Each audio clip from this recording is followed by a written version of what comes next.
Hello and good afternoon, everyone. Welcome. We are so excited to have you all with us this afternoon and thrilled to be with these speakers we have today. Welcome to month 2 of the Galt Center and the Georgetown Juvenile Justice and Clinic and Initiatives Chapter of the Month Club, our 2022 Racial Justice Training Series. It is absolutely my pleasure and delight to be here with Professor Chris Henning, our colleague and partner in all of this work, as well as Drs. Harrison Pickney and Dr. Razul Moat, to discuss decriminalizing play and educating stakeholders on the value of play in healthy adolescent development. This program stems from Chapter 2 of Professor Henning's groundbreaking book, The Rage of Innocence: How America Criminalizes Black Youth. Most of you know Professor Henning. She is a leader and an inspiration in our youth defense community. She's written extensively on race, adolescence, and policing, in addition to being the director of the Juvenile Justice Clinic and Initiative. She, as you all know, is a phenomenal trainer, teacher, mentor, friend, advocate, and we say this all around community youth defense treasure. Thank you so much, Professor Henning, for being with us. And doctors, we cannot wait to talk to you today. Thank you so much. Yes, so happy to be here. There's so much enthusiasm around this program today. So thank you right out the gate to Dr. Mowatt and Dr. Pickney for being here. Everyone, last month, we had an opportunity to hear from Dr. Lawrence Steinberg about the hallmarks or the key features of adolescent development, impulsivity, emotional arousal, peer influence. And we were reminded that adolescents act like adolescents, regardless of race and class, regardless of whether they live in the United States or anywhere else in the world. Yet, we know that Black and Brown children are criminalized for normal adolescent behaviors, right? Getting into a fight at school, experimenting with drugs, impulsively damaging property with friends, at far higher rates than we see white children criminalized, arrested, and referred to court. And so last month, we began to strategize about how we could use that research, this research on adolescent development, racial disparities, and even the history of adolescence to advocate for the decriminalization for Black and Brown adolescents. So today we are going to go a little deeper. We're going to take a deeper dive into one sort of set of adolescent activities, for lack of a better word. And those adolescent activities that we're going to focus on today fall within the category of play, recreation, and leisure. All right, play, recreation, and leisure. And so when we think about the word play, I think most of us immediately think of early childhood development. But as I was developing Chapter 2 for The Rage of Innocence, it really became clear that we as teenagers, as adolescents, are still playing, but we often think about play more broadly as recreation, play, and leisure. And really, to be quite frank, for all of us who went to college, right? Play, recreation, and leisure lasts for a very long time, right? Well into our early 20s. And then today, as adults, we have other ways of playing. But we're going to focus on adolescent recreation and play. And we should note that teenagers spend as much as 40% of their day free from work, school, and other responsibilities. And young people fill that time with sports, after-school clubs, recreation programs at local community centers, playing ball in the park, swimming in a public pool, playing video games, watching television, listening to music, and exploring on social media. And to be quite frank, just sitting still and doing nothing. right? And so for most youth, we encourage that.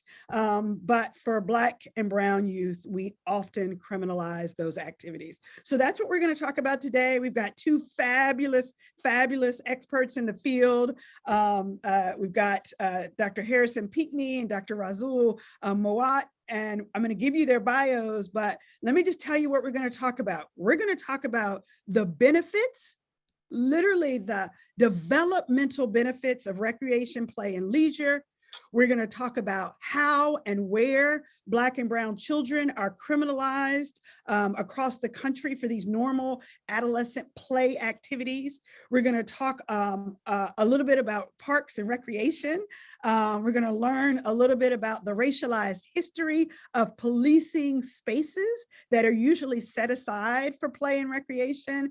And we're going to talk about the impact and consequences of criminalizing adolescent play for Black and Brown youth.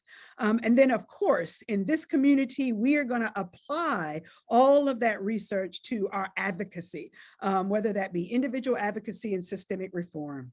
All right, so let me do some introductions and then let's jump into this conversation. Dr. Harrison Pickney, and he's given me permission to call him Harrison, but we got to give him his due. Dr. Harrison Pickney IV really has devoted his professional career to studying how to create opportunities for Black and Brown youth to experience the freedom, and I love this word, the freedom and the wonderment of play. All right. He is an assistant professor at Clemson University in the Parks, Recreation, and Tourism Management Department. He is also the associate director of the RISE Collaboratory, which stands for Race, Ethnicity, Youth, and Social Equity. And he works to address the needs of African American, Asian American, Latino, Latina Americans, Native Americans, and Alaskan Native youth. All right. Really, we'll have him tell us a little bit more about that. Dr. Pickney also serves on the steering committee and the play research team for the U.S. Play Coalition, right, which is an international network of individuals and organizations that promote the value of play throughout life. And I can't wait to hear more about that. I wish I could see you all. I'm going to ask for a show of hands. How many of you knew there was even a U.S. Play Coalition? I did not. We've been quite excited to learn about that. But Dr. Pickney's scholarship and publications provide powerful information about the realities facing youth of color and help us to advance the discussion about race, recreation, and youth development. So thank you so much for being here. We're excited to have you. And then we have our fabulous Dr. Razul Moat. Thank you so much. He also is a renowned professor and researcher who studies social injustice, violence, urban geography, and race. He is now the head of the Department of Parks, Recreation, and Tourism Management at North Carolina State's College of Natural Sciences. I did not mention to you, North Carolina is my home state. Happy to have you here. He was previously on the faculty of Indiana University for 15 years. So he just recently moved to North Carolina State. And he has served as president of the Academy of Leisure Sciences. He is also the co-editor of Leisure Sciences, which is a journal, and the founding editor of Recreation, Parks, and Tourism and Public Health. And we'll ask him about that. Is that also a journal? Yes, I thought so. Great. Thank you so much. And Dr. Mowatt also served on the Commission on Race and Gender Fairness for the Indiana Supreme Court and recently published a book, The Geographies of Threat and the Production of Violence, the State and the City Between Us. He writes extensively about race and recreation, including a 2000 article about Tamir Rice, which I know we will hear about in our conversation today. So again, Dr. Mowatt, I'm so excited to have you here as well. All right, so we're gonna jump right in and we're gonna talk, right?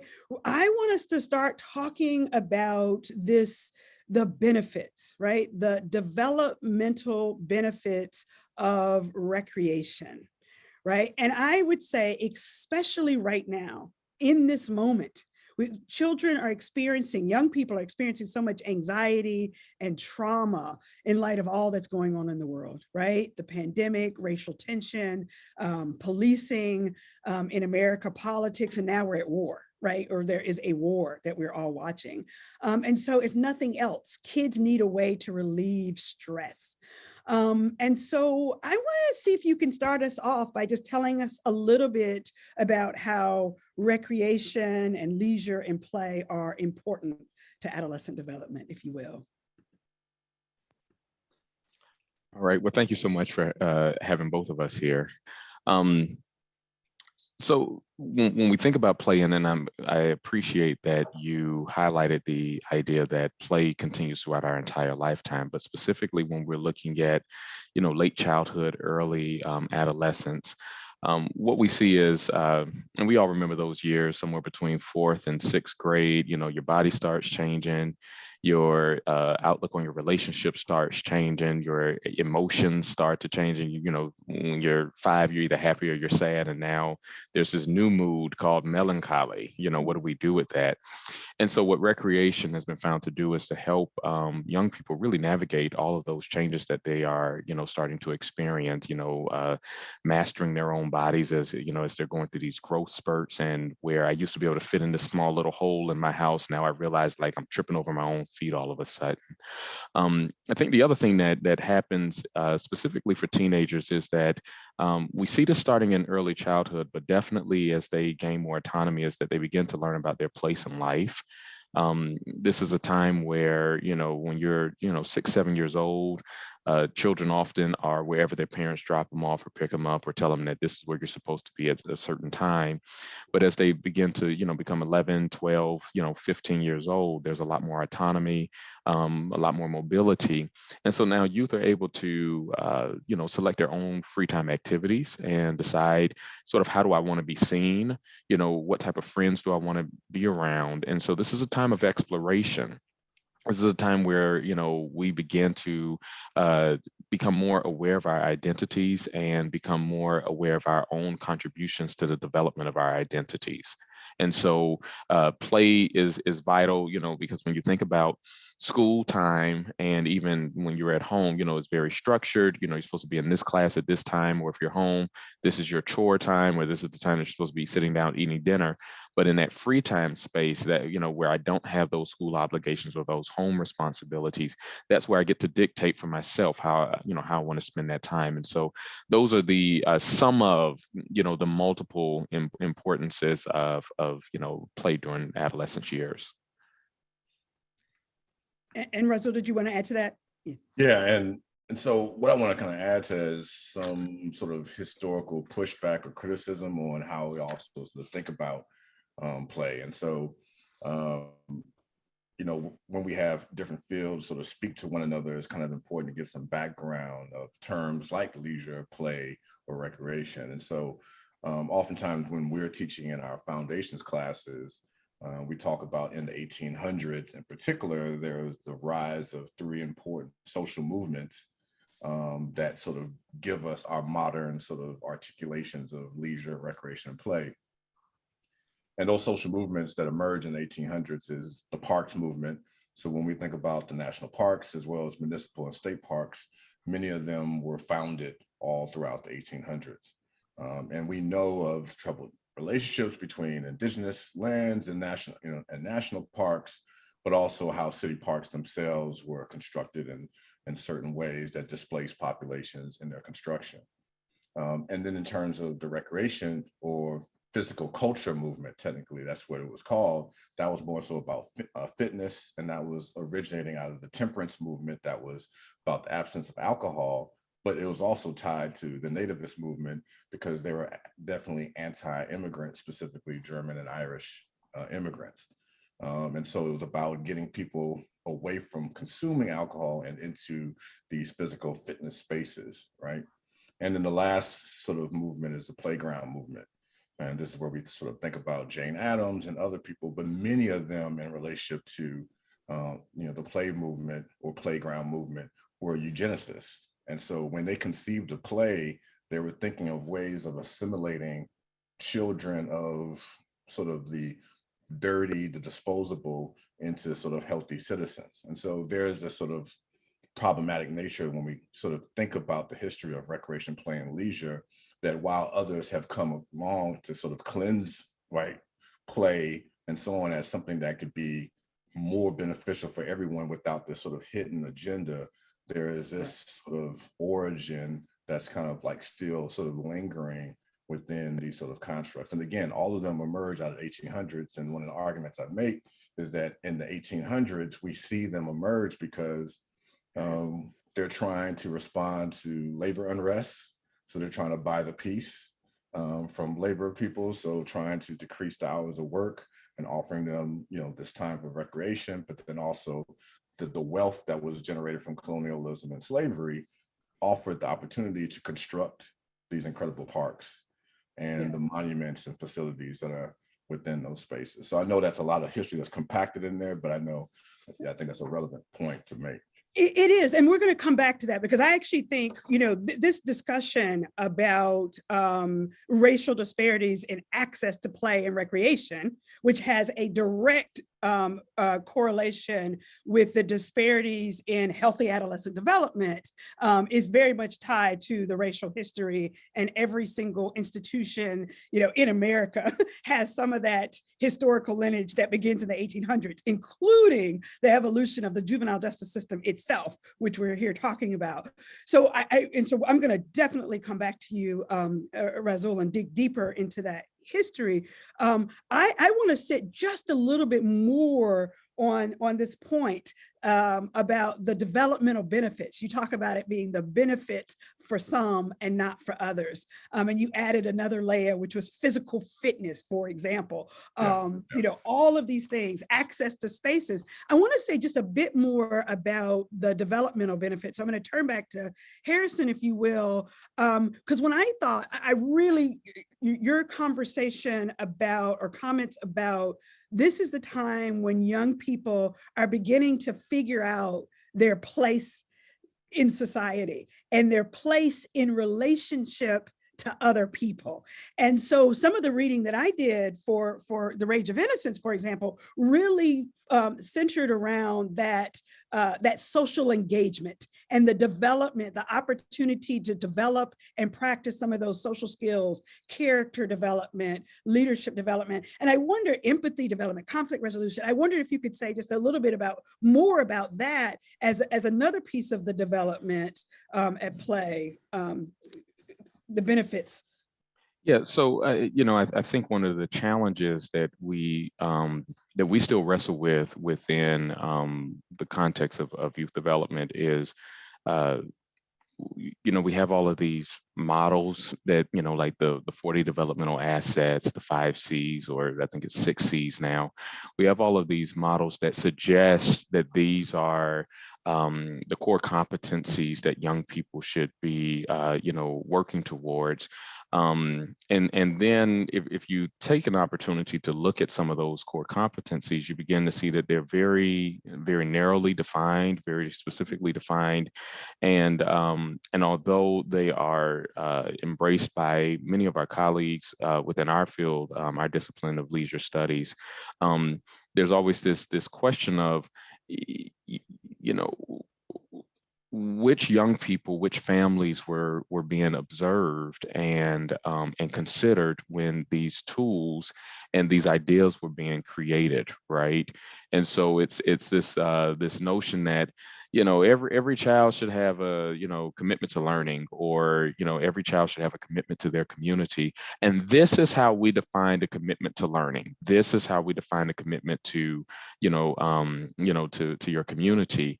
And so to Razul's point, which I think we have to keep in the back of our minds this entire time, is that all of these discussions around what is play and leisure and what are the assets or strengths that young people should be developing, what is the role of play in young people's lives, this is still based largely on the white majority, with the expectation that, Black youth and others, should find their way to fit in, right? And then if you don't fit in, then there's something wrong with you, right? You're at a deficit, right? And that's the challenge. I think, I think you mentioned this a little bit earlier when we were talking before we got on here, this idea that a lot of the studies, traditionally, historically, have looked at, Black and other youth from a deficits based, and that's the thing that we're still trying to fight here. So even as I provide this, sort of background understanding,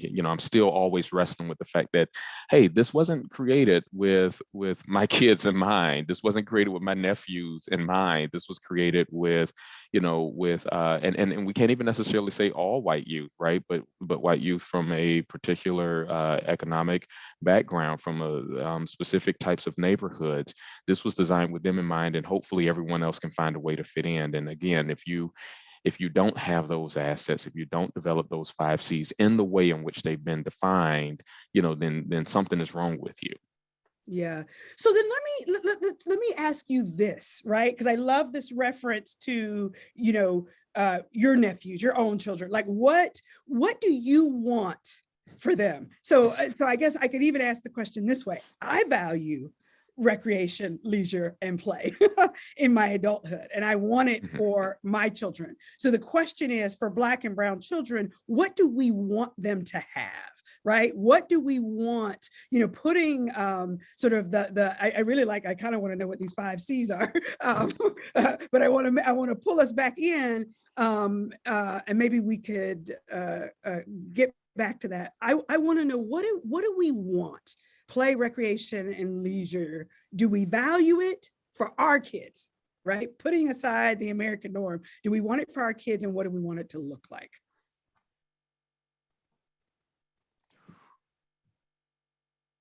As he breathes deeply. Yeah, I mean, I still wrestle with that. I recognize that even as the father of Black children, that my kids are still privileged, in the sense that, both of their parents have PhDs, they're growing up on a college campus. My closest, people that I work with and interact with all have PhDs. And I think what I recognize is my kids have access to certain opportunities, right? So they're not limited in what recreational activities they can engage in.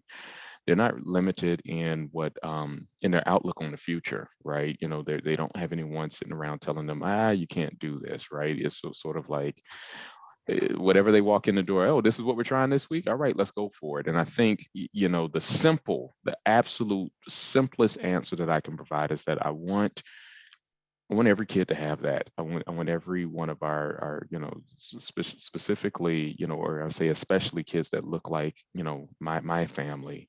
I want them to have that freedom of options, and really that innocence that comes with it.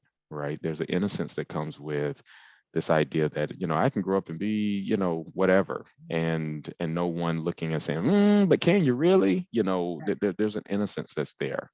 And I think that the simplest, right, is far more complex than that, right? But at the very basic, level, just the opportunities that I would prefer that they have.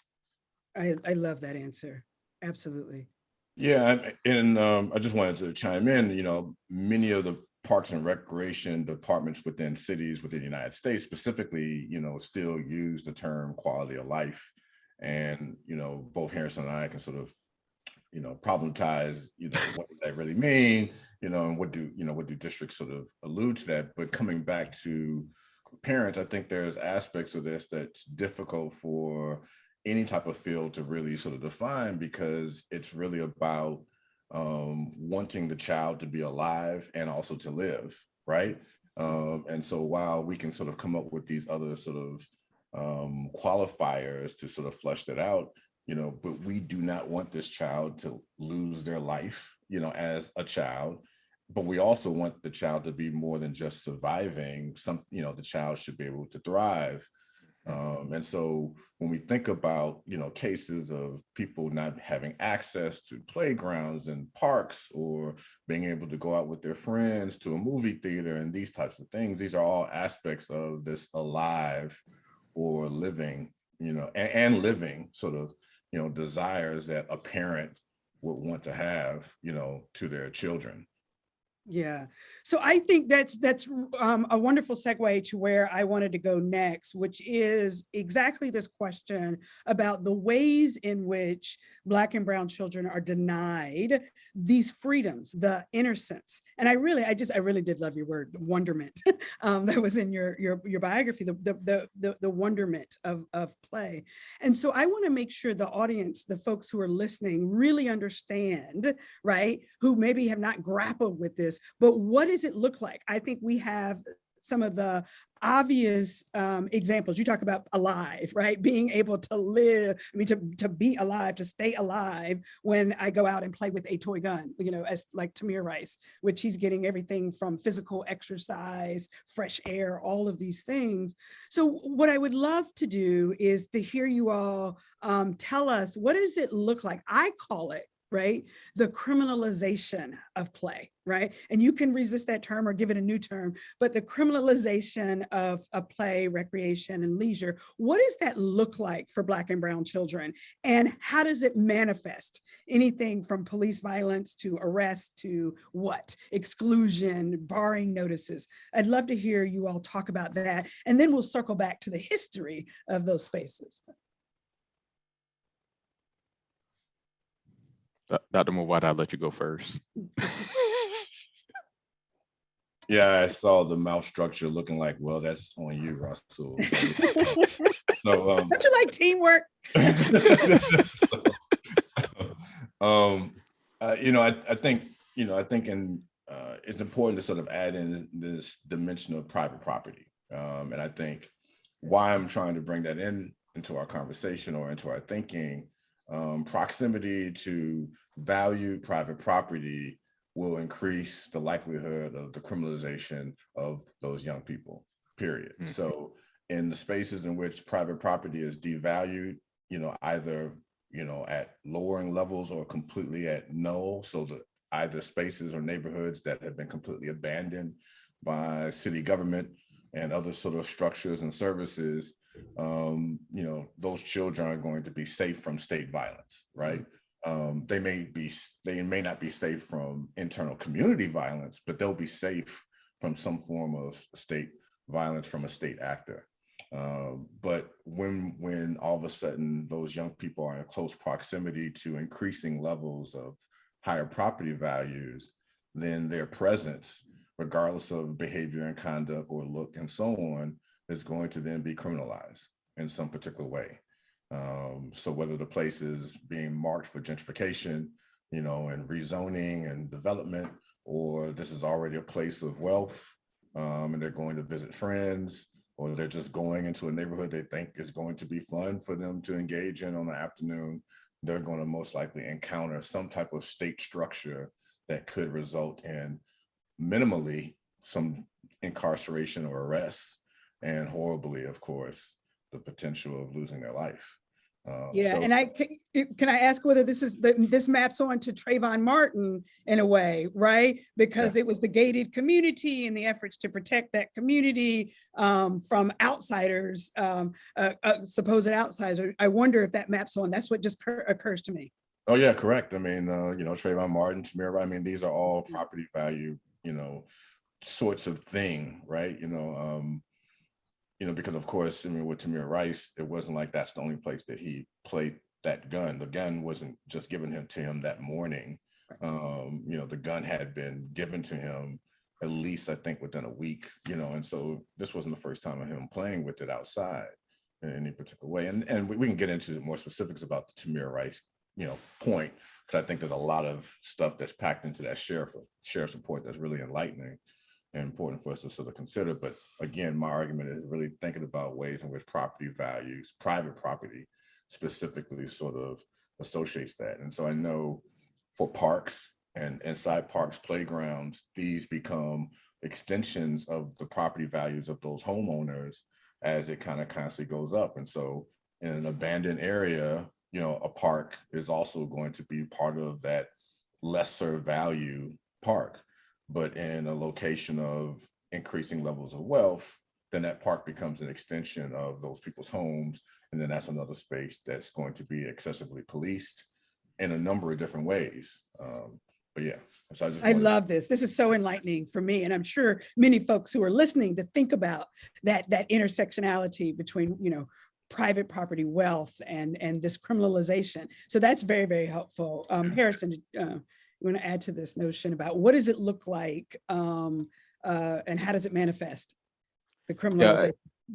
Yeah, I was actually I keep my other screen over here so I can, you know, keep some info to share, but I was actually, as Rasul was talking, thinking about the Trust for Public Land and a study that they released just a few years ago, you know, talking about, you know, the availability of public space, especially, you know, green and recreational space, based on the racial makeup of communities, you know, to that point that you made, Rasul, about, you know, those parks being an extension of the property value, and the likelihood of the overcrowding, you know, of certain spaces. But I think there's another part also, and I know I'm going to probably start dipping into one of your other questions, but as you're talking about, you know, Rasul, that protection of the private property, I also think about, you know, when our city or county recreation departments, you know, these park and recreation departments, you know, when you think about how they distribute not just land, but also recreational programming, right? And the availability of certain programs in some communities.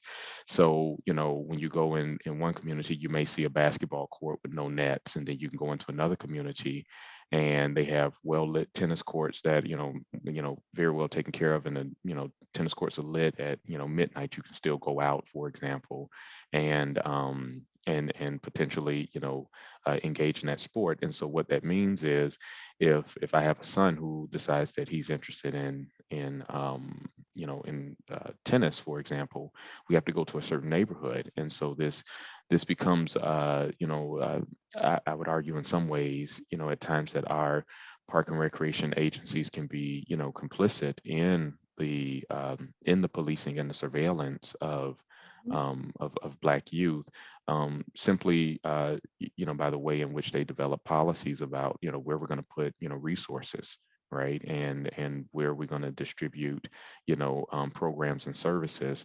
And what it says to young people, again, about which activities are for them and which activities are not for them.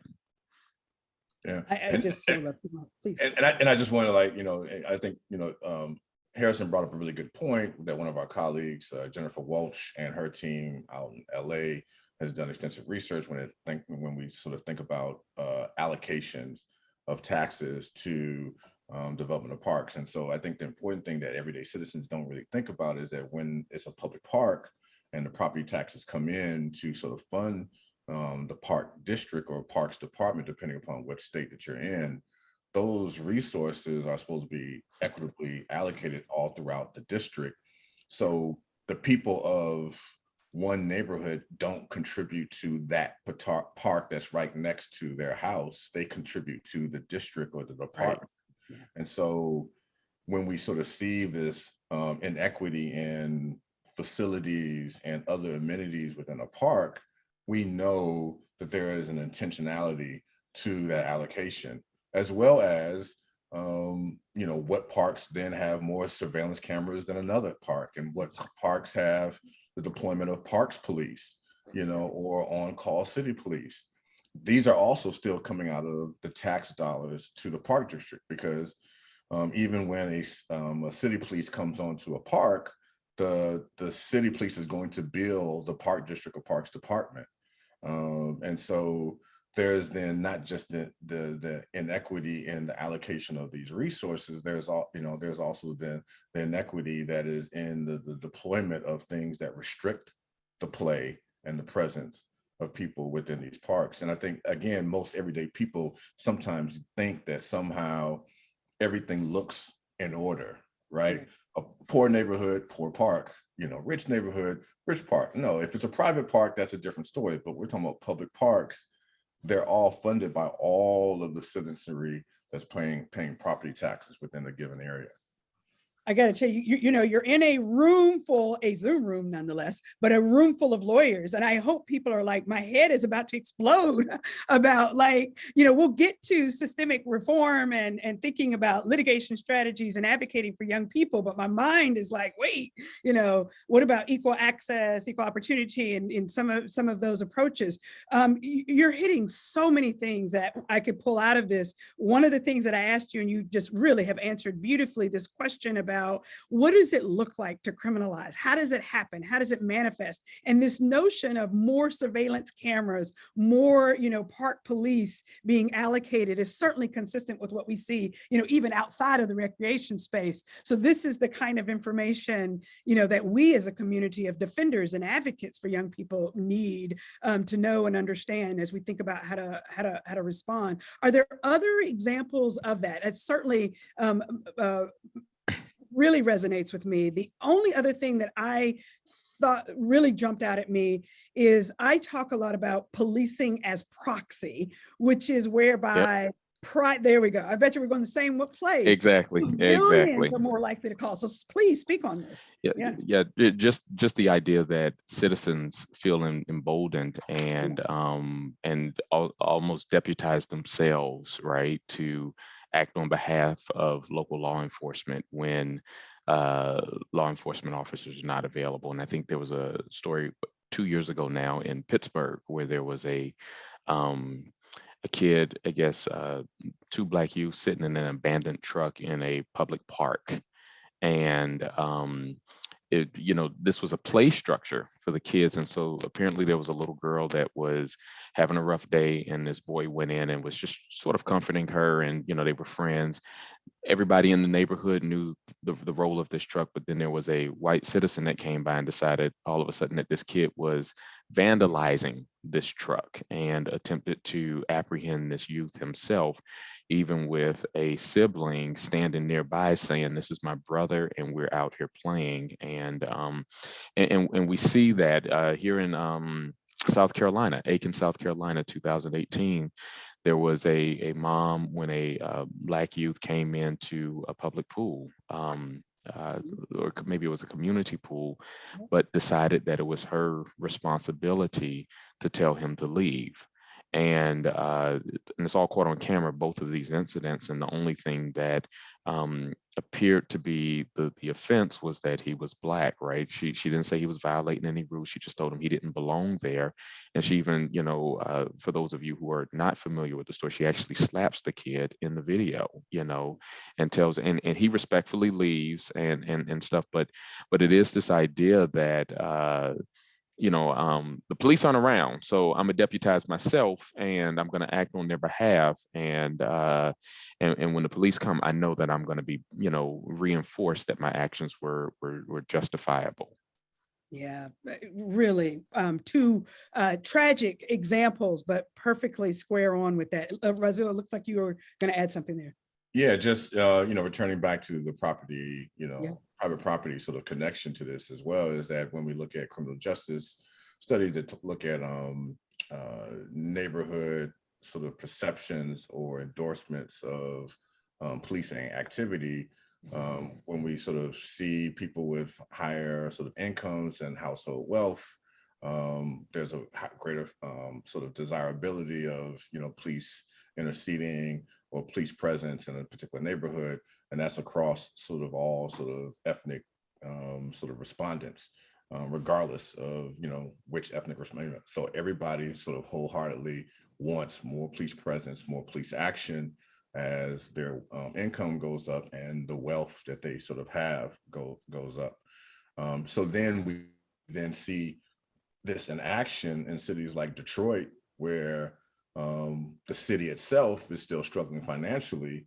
And so the police aren't able to have a presence that people with wealth, desire. And so now those communities that have wealth are turning to funding private police. And so the police presence in some of these more well-off, areas around Detroit are then sort of policed by these privatized police forces that then have even less accountability. Mhm. And so I'm just trying to sort of tie in, Harrison's point with this sort of, we see this self-deputizing, but which is still policing, right? Because police officers, policing and police officers are not necessarily synonymous. So it's still policing, even if it's a neighbor, right? But in this particular case, again, it's about their protection of their home property values. This young person's presence is going to decrease the value of my property, whether they do something or not. That's right. I got to say, this is so fascinating. We're just for the audience, we're going to have an entire webinar just on policing by proxy. One of the chapters in the book, chapter 7, I believe is, don't quote me on that. I don't know my own move, but on policing as proxy. And this is fabulous. So we will hearken back to this piece of the conversation. You have really educated and enlightened us, I think, in so many ways on this point. Here's one last thing before I move on from that I am absolutely curious and don't know the answer to. So as a defense attorney in Washington, D.C., or in an urban center, if you will, I feel like, and my clients report to me, that even if they live in neighborhoods where the parks are not well cared for, where the swing is missing from the swing set, right? And the bars are, rusted, that they still feel over policed as well. And so I just wanted to hear you all comment on that, because in my mind, I'm thinking both, and that when the parks and recreation are adjacent to these wealthy private properties, they want more police presence. But even in the abandoned, sort of parks and recs, I would think that we see or we feel the intensity of police presence. Can you speak to that? Help me understand that one a little. Yeah, I mean, and this may not happen in every particular, place, but Ruth Wilson Gilmore, the famed, geographer, sort of brings us back to this term or concept called organized abandonment. And organized abandonment is a management sort of philosophy from Peter Drucker, management theorist, and talks about the whole idea of decreasing the costs to increase revenues is by sort of strangling, the areas of your business that sort of cost you too much. And so since Drucker is a management theorist, people know that other people besides just corporate managers are taking his theory and applying it. And so people see Drucker's work within city government, city planning, city management, because we can sort of notice that organized abandonment is definitely something that we can see with certain neighborhoods where the snow is not shoveled, the lights are not sort of replaced. What Harrison spoke to earlier about the basketball nets are never sort of placed up there. And so the only presence of the city government is the police. But that may be based upon certain sort of other factors, like certain parts of that neighborhood are being marked for development, not the entire area, but maybe on the sort of boundary areas. And so that's a location in which that could be over policed, because one of the other concepts of terms, and not to keep throwing terms, at the audience, but, people are thinking about specific ways in which gentrification plays out, and green gentrification is one of the ways in which people are talking about gentrification in the present day, where the city is now spending money on, electric buses and so on that are also going to some of these neighborhood areas, and that greening of all of parts of the city in terms of resources and so on are now automatically increasing some of the property values, right? But this is not like a natural phenomenon. These are all decisions, right? Right. And so the proximity to that bus line then all of a sudden may increase the police presence for homes near to that bus line, but not the entire neighborhood area, as well as the other hallmarks of gentrification, like the displacement of people because they can't afford the utilities and so on of the property that they inherited from their parent or their grandparent, or so forth. And so just to speak to the over policing, it may not be entirely the entire neighborhood that's been abandoned. It may be specific areas that are at close proximity to borderline areas to other neighborhoods. Okay. Before I move on to that, you've now talked about parks and recreation. We've been talking a bit about places where criminalization of Black sort of play and recreation takes place, and the notion of parks and recreation. I'll tell you that until I started, sort of researching for the book, I didn't really pay much attention to parks and recreation. I just didn't. And I'll confess to you, I didn't even know that schools, within the colleges of natural sciences had whole departments of parks and recreation. And audience, we have 2 heads of departments of parks and recreation, and so I wanted to just one head. One head, yeah. One head. But elite leaders of parks and recreation work, let's put it that way, if that's fair to say. But just, can you just say a bit about that discipline, and for our crowd, because we're a crowd of youth advocates, defenders who are representing kids, many of us defenders who are representing kids who have been arrested potentially in parks and recreation spaces. What does a conversation look like with parks and recreation? What do we need to know about what parks and recreation is? Just one quick example. I did a talk in a city, and the county manager reached out to me after that talk and said, hey, can we have a one-on-one meeting? And so I said yes. And she said, I have 2 departments within my county that I think your work would be relevant to. One was schools, of course, and then the other was parks and recreation. And I was like, wow, this is really interesting. And so I had not, as a defender, thought much of my work in the juvenile legal space or the youth legal space as being relevant to parks and recreation. So can you all just say a little about that? Just introduce us to this concept. Yeah, I mean, I know I spoke early on about the histories of the 1800s in terms of the parks movement and the physical culture movement and the playground movement, if everybody remembers, and that's something like 1840s up to 1890s. But with that last one, with the playground movement, with the work of Jane Addams, and again, I know we herald Jane Addams, but remember, she has a eugenicist background in terms of the basis for her understanding of youth as well as play.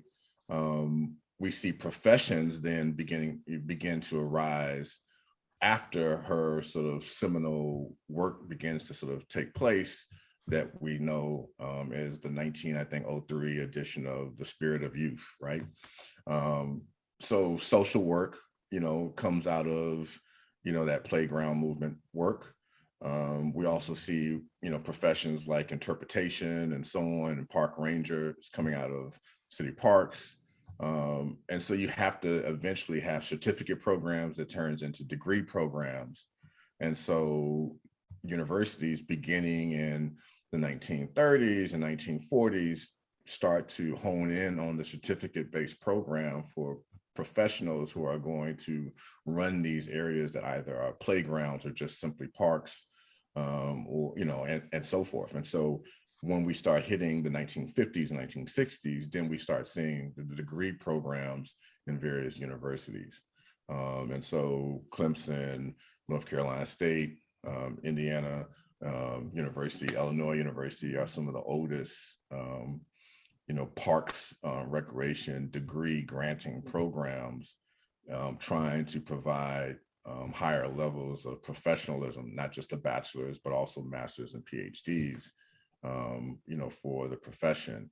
And then those are feeder programs for leadership in the various sort of districts and departments throughout the country. So the graduates then will become executive directors, and because of their training and so on, they're able to apply the theories of play and so on. And so that's when we see in the 1970s the widespread sort of development of the playgrounds being sort of positioned next to facilities. And so all of a sudden now you have enclosed facilities on the rise within various physical park spaces all throughout the United States. So there is a literal historical phase within the United States of this development, from these sort of social movements to a certificate program to a degree program to then the implementation of the theories into structures.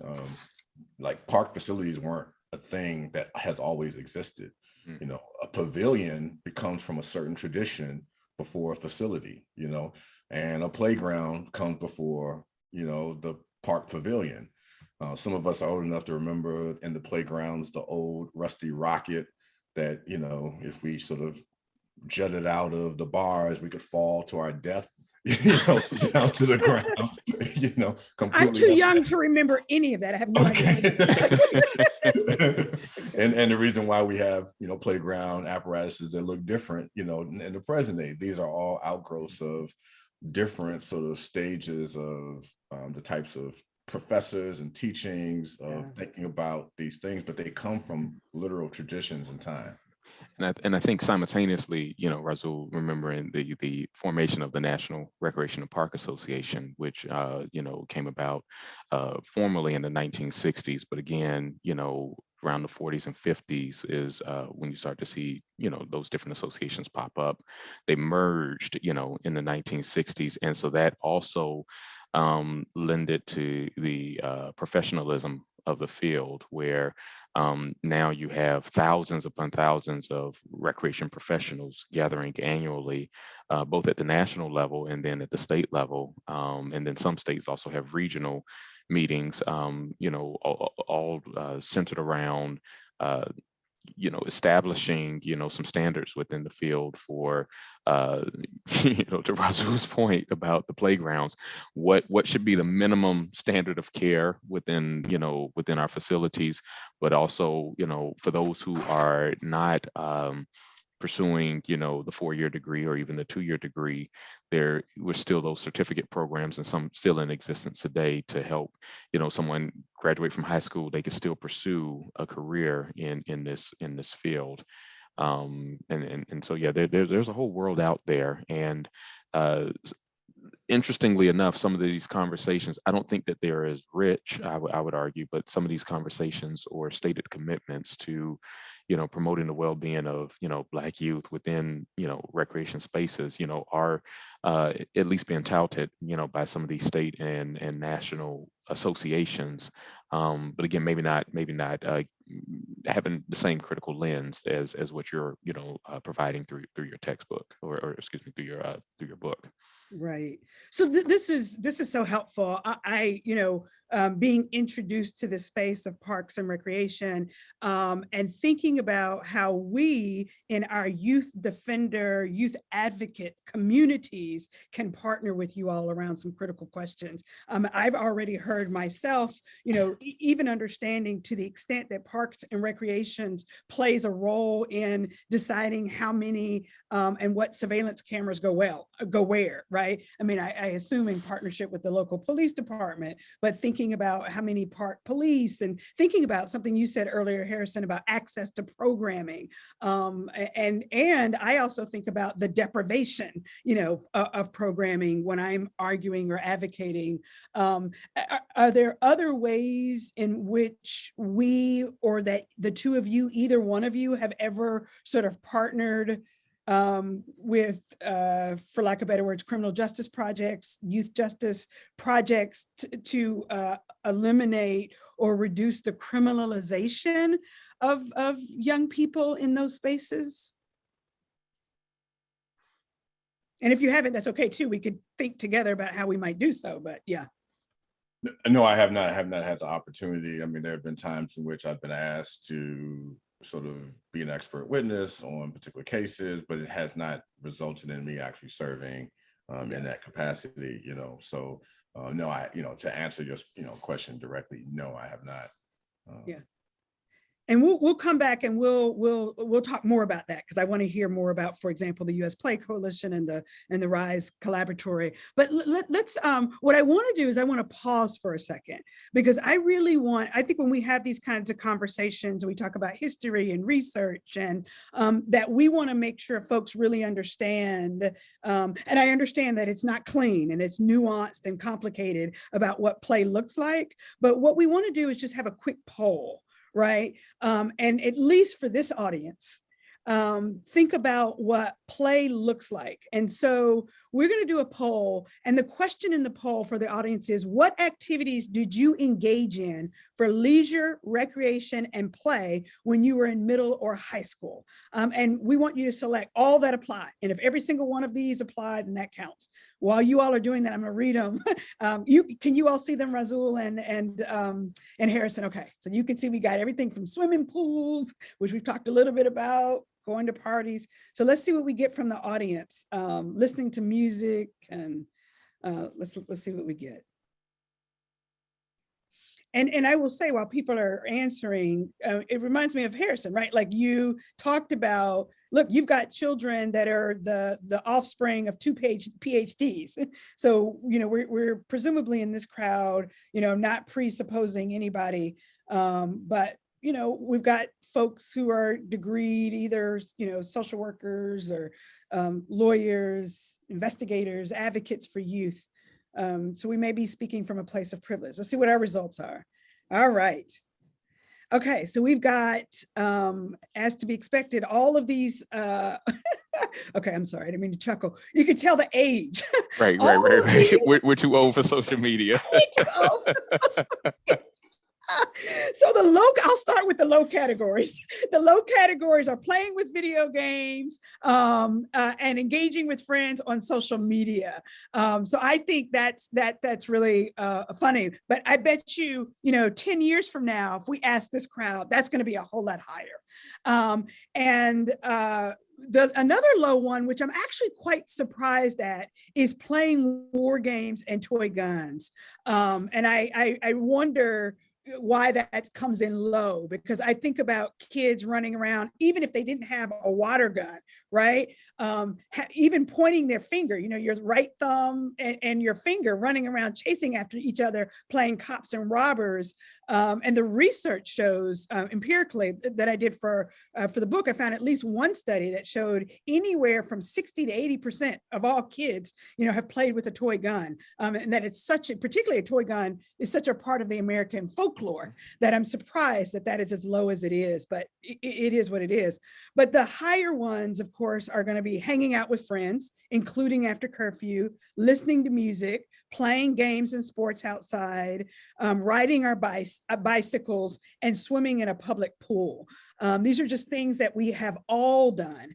The next question I want to ask this crowd, particularly for all the lawyers or advocates, folks who work in defender offices, how many of you have ever defended a young person of color who was arrested for some activity that we would characterize, or that let's do it subjectively, you would characterize as leisure, recreation, or play?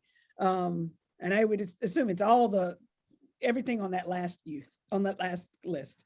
So let's see what we get there.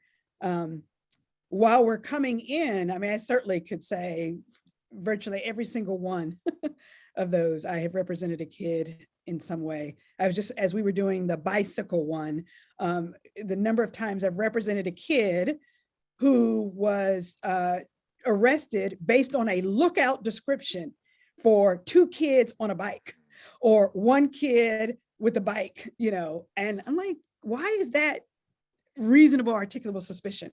So the answer is, this is interesting. So we've got 73% of the people who responded said yes. And then we've got about 27% of the folks saying they haven't yet. I say yet because I expect it will happen. All right. So I wanted to do that so we could sort of situate the conversation even further into, us educating, I guess, you guys as well, what we're seeing in the courts all across the country, kids getting arrested for these kinds of behaviors. So I think where I'd love to go next is to say maybe a word about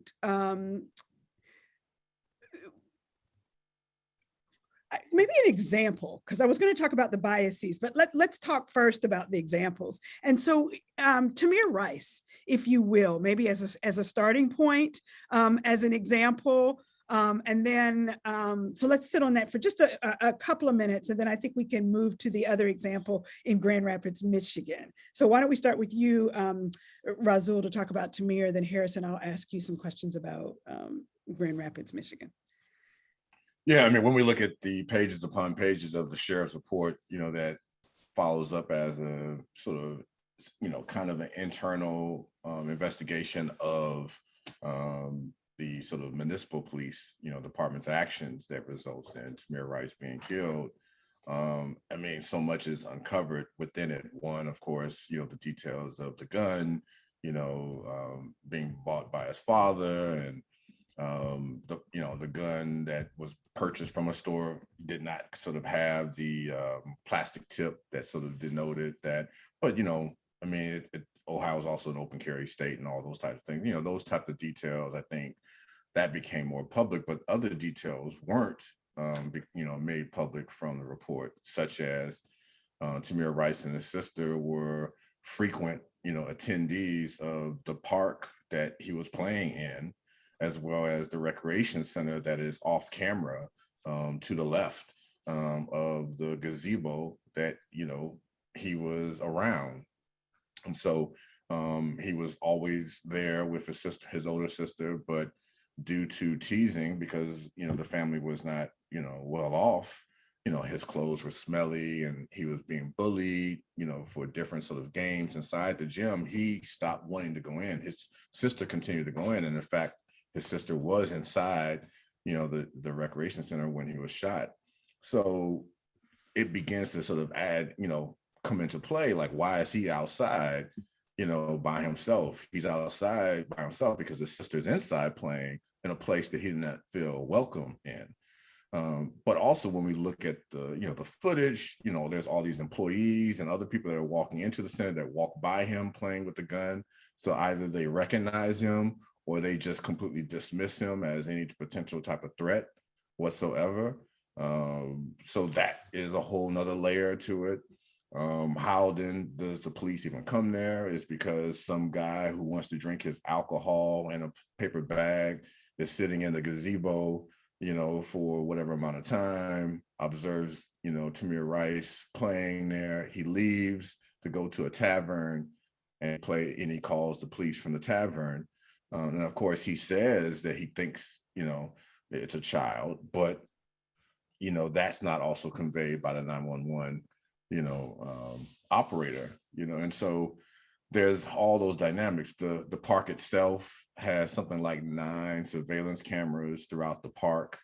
No one is watching those cameras, so they're literally there for no reason, just because, cameras somehow automatically assume some position of, like, knowledge or of maintaining control in some dimension like that. So, I just found it incredibly important in looking at that sheriff's report to make all these particular arguments of the care or lack of care of young people, specifically, the field of leisure studies that deals with parks and recreation, how we didn't see this as a thing that a topic that we needed to talk about. Because ultimately all of this, the surveillance cameras without the surveillance, the sort of going out and working with, Tamir or any child that's in the park without, any adult present, not being, important or of value, the bullying that may occur within these sort of spaces. So the Tamir Rice case opens up all of those sort of doorways. Absolutely. And I, explore it also in my book. And it's fascinating to look at some of those nuanced details that aren't out in the public. And one of the things that I actually didn't know until you just said this was this, I'm gravitating to this piece that you just said, that he stopped wanting to go inside the gym because he was being bullied and picked on. And it ties back to Harrison's point about this time in adolescence where you're figuring out like how to interrelate with other people and how you fit and, you know, how you see yourself and your identity development, and why that park and recreation space, why his outdoor time was really important for him in that moment as he was navigating that, you know, both, you know, socially, intellectually, emotionally, you know, having that space that should have been a safe space for him outside. That's just one spin on it among many other threads that one could pull from that. The other thread that I see is like sort of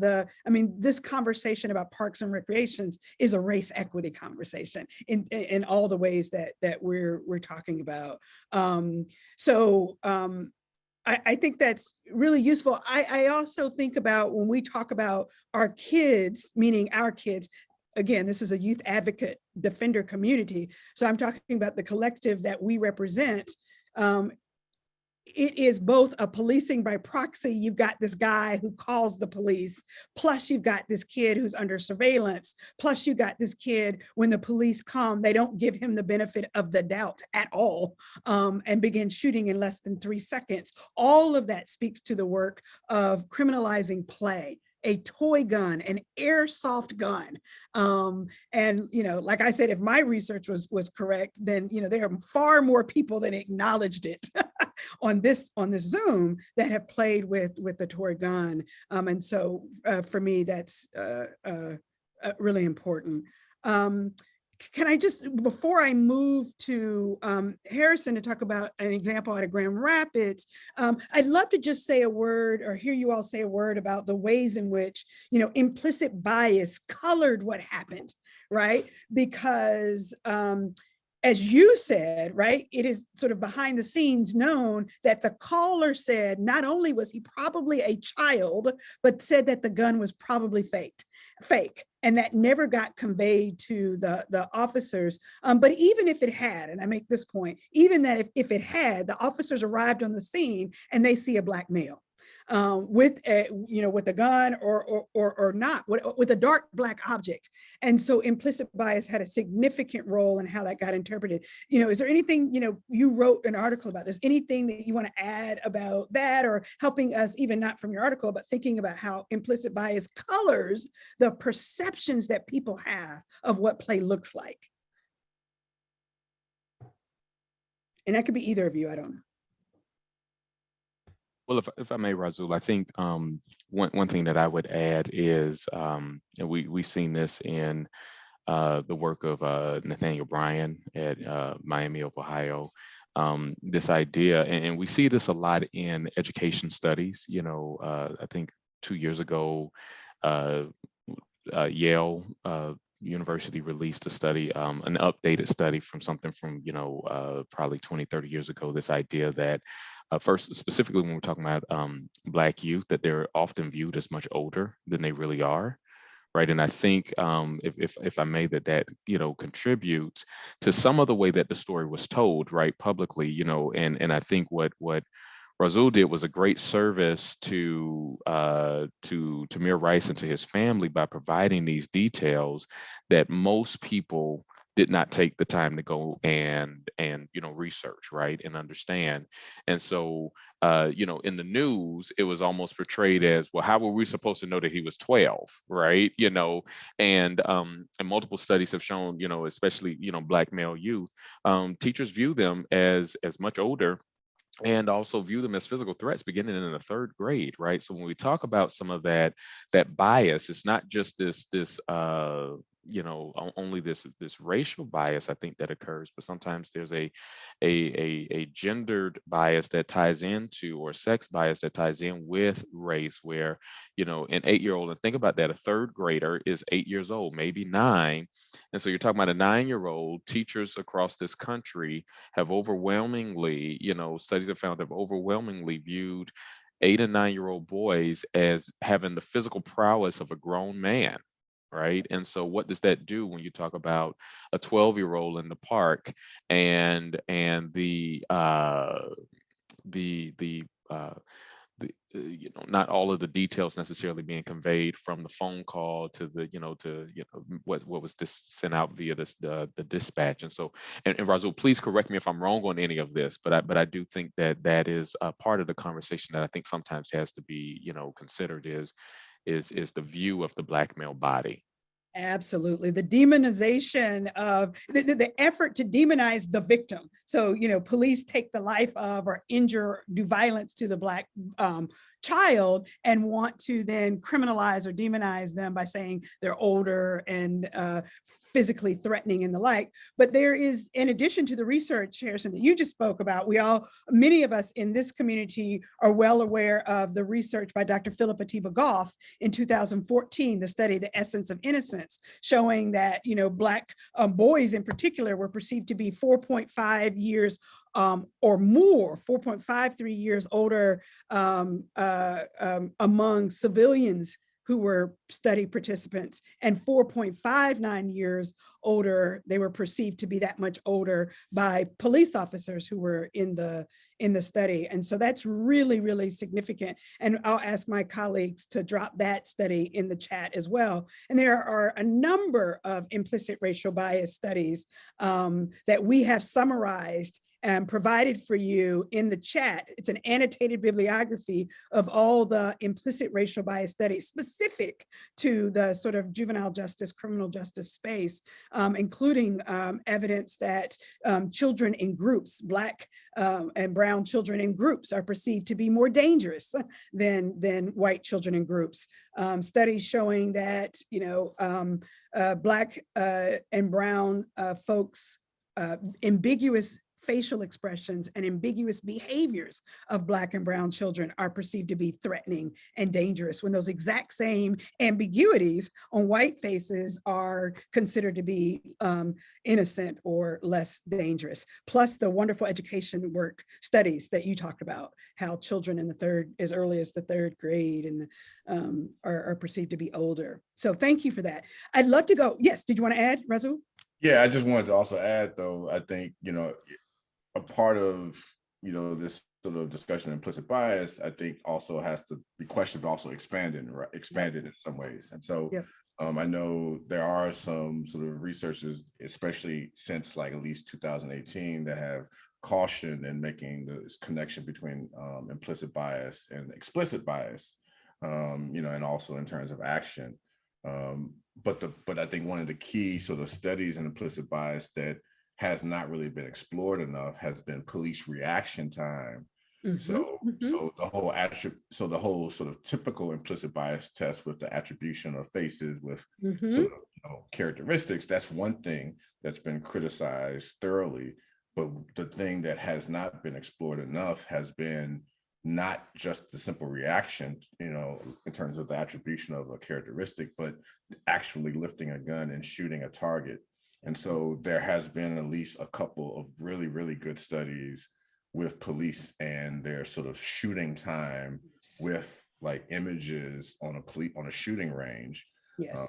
And that I think needs to be expanded because the sample size isn't enough to generalize the results, but there is something in those results that allude to, some really troubling sort of, things that may be deeper than necessarily implicit bias, but actually sort of like a response, right? And so going back to the property tax point, when you have shift commanders, captains, police commissioners, and then ultimately a mayor and city council that has said, this particular property area is valuable, and has drilled it into the heads of all officers. That's right. It's no wonder that then you're going to have this sort of automatic response to over police. And part of over police is the sort of shooting. I love that additional piece that you've added that needs to be pressed out in that research. I'll say a couple of things. yes, in the annotated bibliography, we have some of that shoot, don't shoot reaction time research summarized by Joshua Carell, but he doesn't draw the link that you're talking about, the protection of private space and the intentionality that drives some of that. So I think that's a really nice addition. And folks are reminding us of course, not only was there Philip Atiba Goff's research, but the Georgetown Center for Poverty and Inequality also did some additional research on Black girls and the ways in which they also are perceived to be older, more mature, more knowledgeable about matters related to sex and things of that nature. So I want to be clear in our conversation that we are talking about all Black and brown children and children of color. Often the research that we cite to has involved African-American study participants, but much of that research is transferable, and the themes and the biases are transferable to other racial and ethnic groups, other communities that are othered and excluded. And so I think that's important. I want to ask you, Harrison, to give us, to talk a little bit about another example. And I really wanted to highlight this example of the 5 boys who are walking home after playing basketball in Grand Rapids, Michigan, because I think that story for me really drives home some of the trauma, right? What are the collateral consequences and the traumatic impacts of criminalizing normal adolescent play activities among Black and brown boys and girls? So quick synopsis. You had 5 boys, I think at the time between the ages of 12 and 14, walking home from the Croc Center. Those of you that aren't familiar with Croc Centers, there's probably about 18 or 20 of them around the country. They are a larger version of a YMCA, but they're sponsored or partnered with the Salvation Army. And so these kids were there playing basketball middle of an afternoon, and apparently a fight had broken out at the Croc Center or somewhere in the vicinity. And so there's a video body camera recording of all of this. And so in the call that goes out, there's a description. And so they later cut to a police officer who pulls over these 5 boys who really don't fit the description, not even the clothes, and so the police officer hops out of the car immediately, draws his gun, and tells these 5 boys to lay on the ground. And throughout the video, you hear them crying, you hear them sobbing, asking, "What did we do wrong? I don't want to die." Things of that nature. You even hear from the police camera, you hear neighbors coming out and sort of and many of us know there was that old tradition of sort of neighborhood watch. It was unofficial, but Mrs. Brown that sat on the corner could say something to you and you knew to get in line. And so one of the neighbors stepped out, and you could even hear police officers instructing them to mind their business and go back into their home. And so eventually we cut ahead and they show more of the body camera video when the parents have now been contacted. And I think one of the things that was most interesting is that you have this mom who is very clearly and understandably upset, but she makes these comments to her son of, this is why I don't let you go anywhere, and don't you ever do anything like this again, right? And she actually says to her son, "Don't you ever do anything like this again." Right, which raises questions of what was the action that he did that was wrong, right?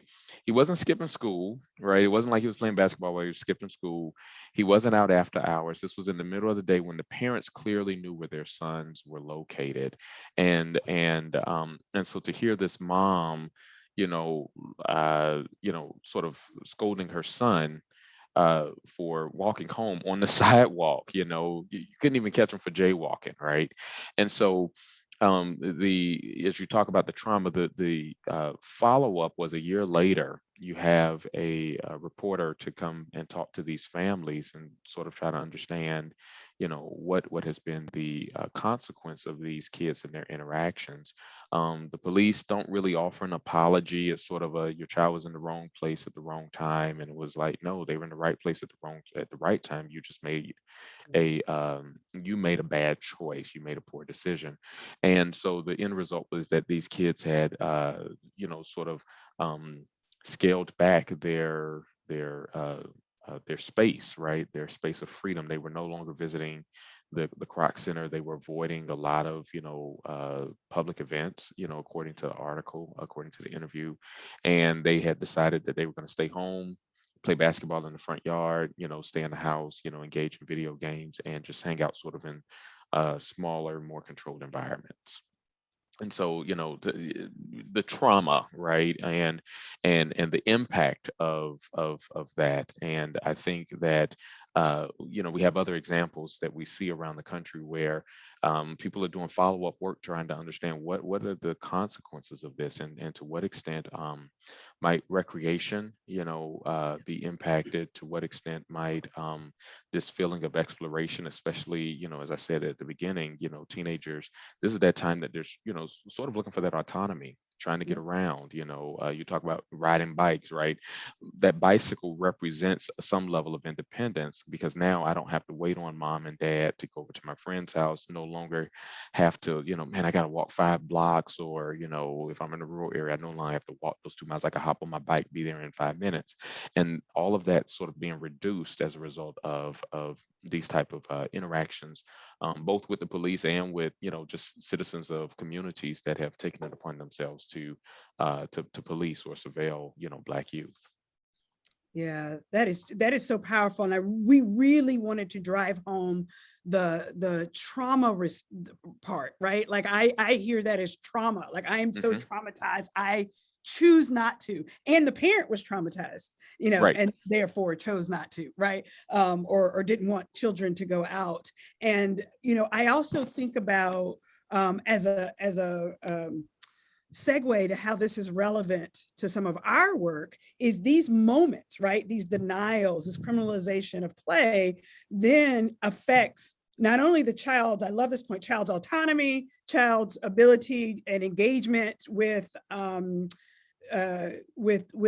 their friends, but also with police and their perceptions of the police in the future, right? And so then when you encounter a police officer as a Black or brown child, that encounter is strained in so many ways, right? That could be detrimental. We'll talk about this in another chapter for folks in the audience, but the link is really important. It starts here with play, and you're sort of that identity development and perceptions of law and justice are shaped by these moments of criminalization at play, plus the trauma associated with your basic mobility, your fundamental right to move about, I think is deeply impacted.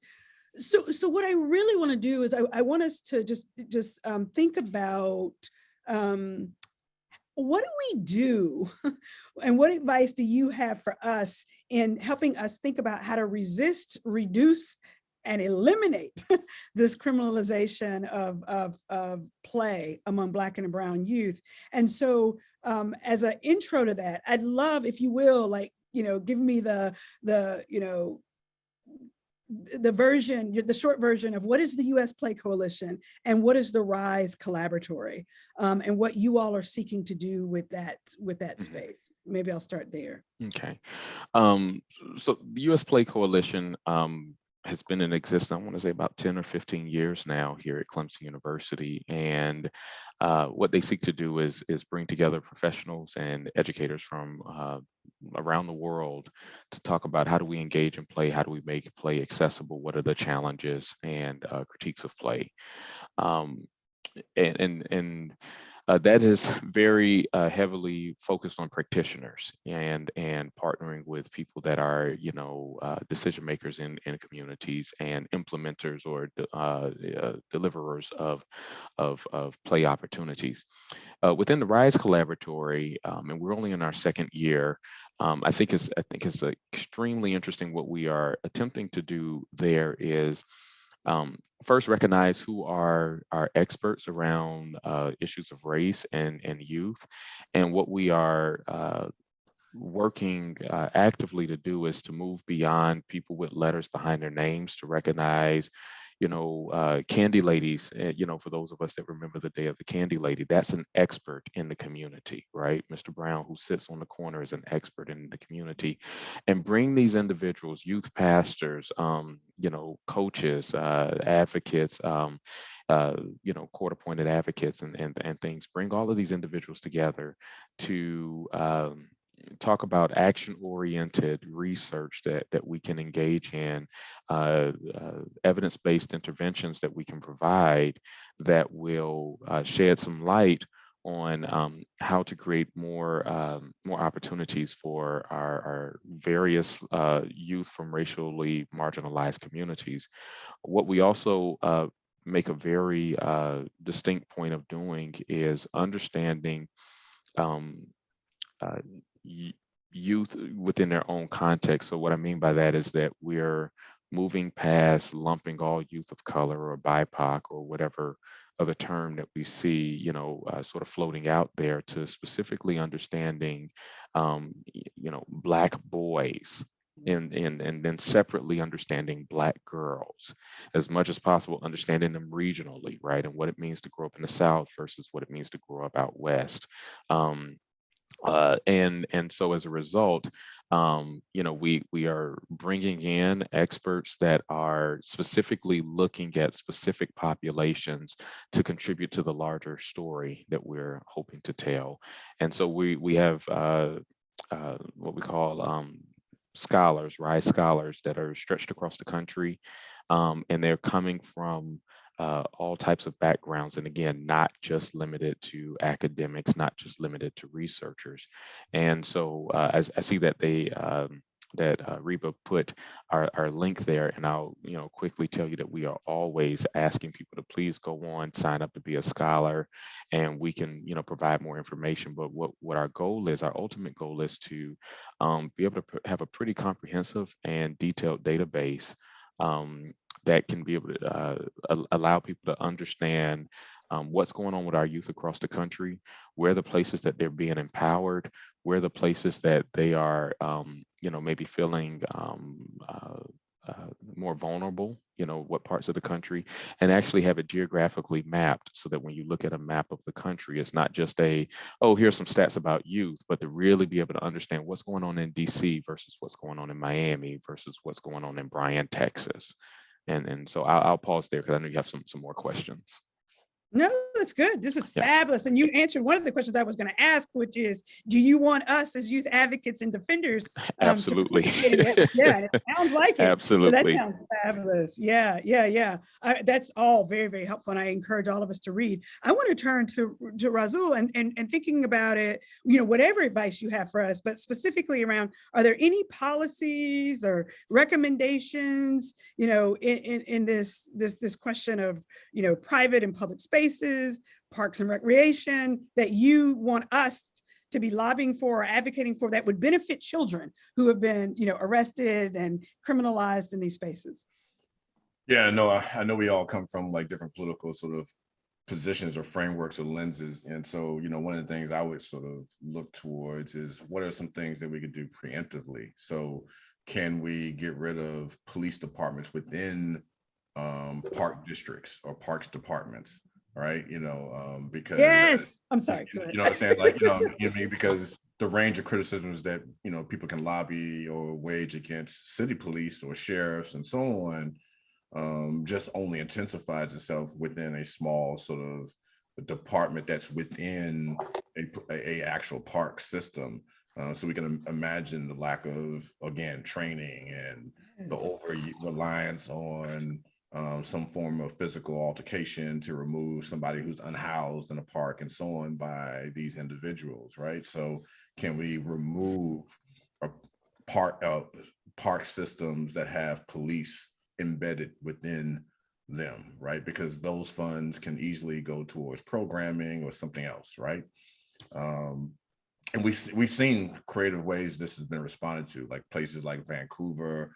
They don't even try to remove the unhoused. They actually find ways to sort of have them within the park spaces because they end up being nighttime park watchers, right? And so there's just other ways in which we can sort of, think differently preemptively. So that's, I think, one preemptive way is getting rid of park police units within park systems. Another preemptive thing that we can sort of think about is following wealth and property increases and looking at ways in which we know that if there's going to be a new, bike trail system or route being established or new playground, that's going to come with increased policing. And so what are some ways to sort of,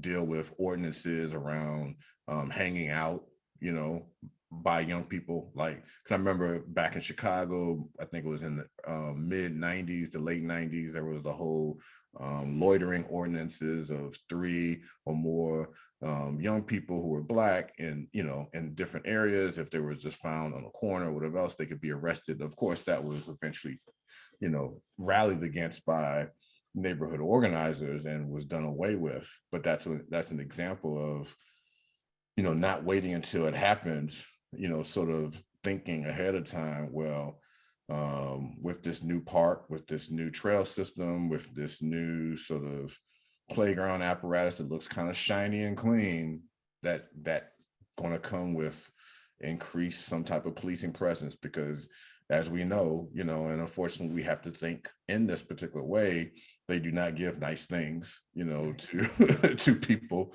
who are dispossessed. And so that only tells us that then something is coming. And so, I'm just trying to think about more preemptive ways. And those are some just initial sort of preemptive responses that I can sort of give in relationship to your question. I appreciate that question. It's a really, I love your answers. I mean, I'm geeking out over here. I'm taking notes. I'm trying to Harrison, you were going to add in? Yeah, I was going to say one thing that's sort of been gnawing at me throughout this conversation is I agree with Razul 100%. I think sometimes we see a lot of reactive type of efforts, like, oh man, they did this and now we're going to storm City Hall. So I agree with that, but I think that there's also this discussion about, I use the word complicit, but what are the other institutions that are contributing to this process of criminalizing, Black youth? And one that comes to mind, and just hanging there with me for a minute, and I'll explain, is I look at the role of the church, right? And I think here in the U.S.,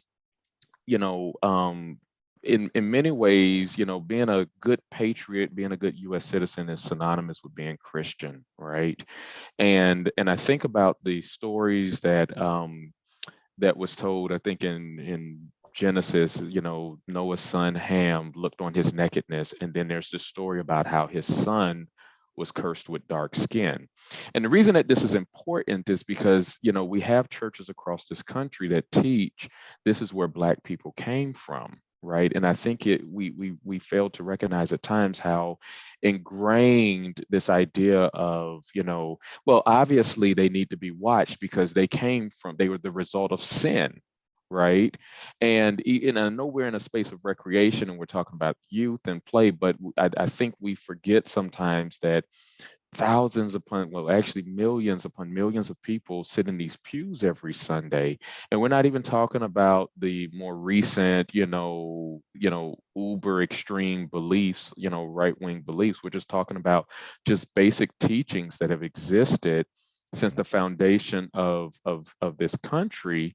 And if we're teaching from a biblical standpoint, and you even have Black people believing that this is how their skin came about was because somebody was sinful, it stands to reason that there's a good reason why people absolutely need to be, this group absolutely needs to be, surveilled. And so even, to your point earlier, Chris, even in places where we're not protecting necessarily, property values, well, no, they just need to be policed because, they're childlike, they're sinful, right?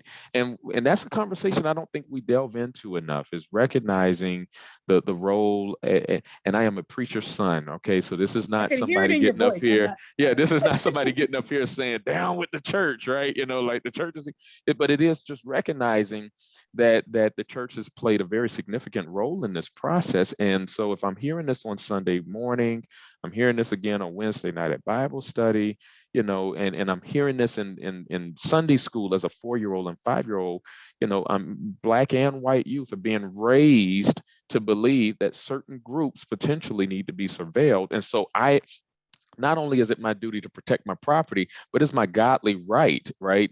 It is my job as a Christian, right, to watch these, you know, Black children because they're sinful, right? So I'm going to stop now so Razul can destroy my whole argument. Or maybe we won't go down there, other than to say, right? Other than to say that every single institution in America has contributed in some way, right? So we've now, you know, we've talked about, you know, the church, the evolution of the juvenile legal system in and of itself is deeply rooted in the parks and recreation history, is deeply rooted in these biases.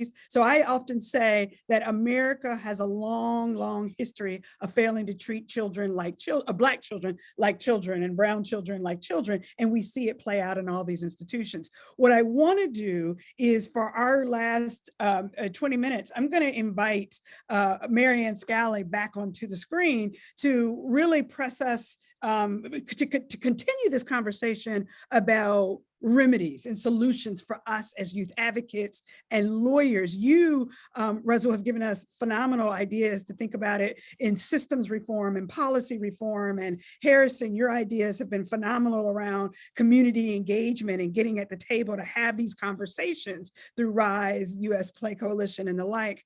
And so we also want to have a little bit of that conversation around individual advocacy, you know, of children in the courts who have been criminalized in these ways. So I'll kick it back to Marianne. Thank you so much, Chris, and thank you so much, Drs. Pickney and Mowatt. This has been incredible. We're having a hard time stopping this conversation with you because we have so many more questions for you. But we really do want to turn to engage so that our participants can really think about how to use this work that you have been doing in our advocacy to defend young people in courts, in addition to the systemic reform. And so I love the point at which we transitioned, because we just talked about the structures of racism across the entire system that we're working in. And so our struggle as defenders and as advocates is constantly figuring out how to bring this critical information in front of decision makers to impact the decisions that they make. So you've told us about you know, the critical role that play is in young people's development cognitively. I love Dr. Pickney, you're talking about the 5 C's, and you're bringing forth to us another area of research that when young people are competent and confident and connected and kind of build character and are caring, right, then they thrive. And when young people thrive, we are safe. And this is what we're constantly saying to our judges and the courts. And one piece we didn't get to ask you both about was play as a right. So we're the gold standard defender of youth rights. Yes, and so when we can characterize play as a right, how do we bring that in front of the courts to say that we, in fact, as a society, are depriving young people of the right to play in how we surveil them and how they treat them? So, Chris, before we get to our individual advocacy, I would just like to push that back to Drs. Pickney and Mowatt and ask about how do we help lift that up as a right that we can defend in courts? I got to just say this, Harrison is so on point, Dr. Pickney's on point. He put that in the chat, like, by the way. So you are so on it. So yes. And this is in his article, by the way, if you haven't read it. So you all need to be reading their articles. Yeah, one of our colleagues in the field and more internationally, I know we've been talking specifically a lot about United States, but AJ Ville is one of the sort of, you know, principal persons in leisure field that's talked about leisure and human rights and going into all the different sort of ways in which recreation and leisure is supposed to be aspects of the overall picture of a person's right to live and thrive, you know, and as aspects of that. But another sort of dimension on another particular side, there is another, you know, colleague of ours, Chris Rojek, that talks about the whole notion that leisure in and of itself is also beyond this sort of sense of right that can't be sort of placed in a legal sense, because it's supposed to be something that's radical and different.